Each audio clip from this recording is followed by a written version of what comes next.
An ECOWAS regional court sitting in Abuja has ordered the Nigerian government to pay $244 million in compensation to those affected by the Biafran War. The court has found the Nigerian government guilty of failing to demine and remove unexploded devices from the 11 states where the civil war was fought between 1967 and 1970. CGTN's Kelechi Emekelem has more.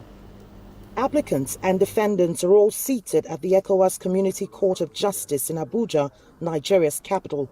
They're here to witness the final ruling on a case that has been in the books for 5 years.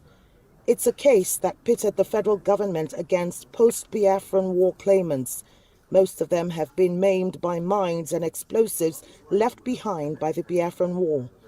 What's more, vast farmlands have also been abandoned for fear of accidental trigger of explosives scattered in the region.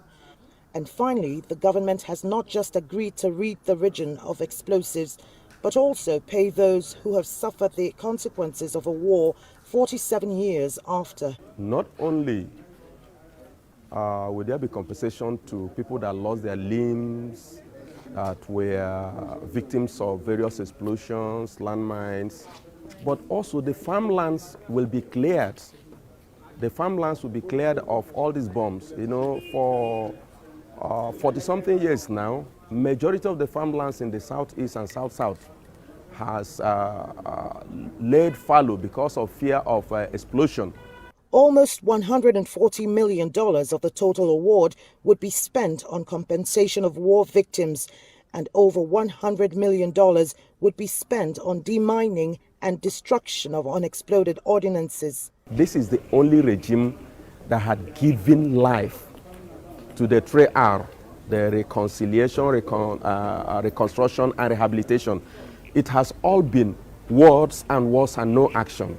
And so we thank the present regime for taking this bold step, for agreeing to out-of-court settlement. The Biafran War involved 11 states in southeast and southern Nigeria attempting to break away from the Nigerian state. It lasted only 2 years and 6 months, but the cost was colossal. Over 1 million people were killed, and the scars of the war are still evident nearly 5 decades later. This ruling comes in the wake of fresh calls for Biafran breakaway, and President Buhari has already spoken about it with an uncompromising tone. He said the unity of Nigeria shall not be negotiated, and those pushing for a breakaway shall be dealt with firmly. Kelechi Emekelem, CGTN Abuja, Nigeria.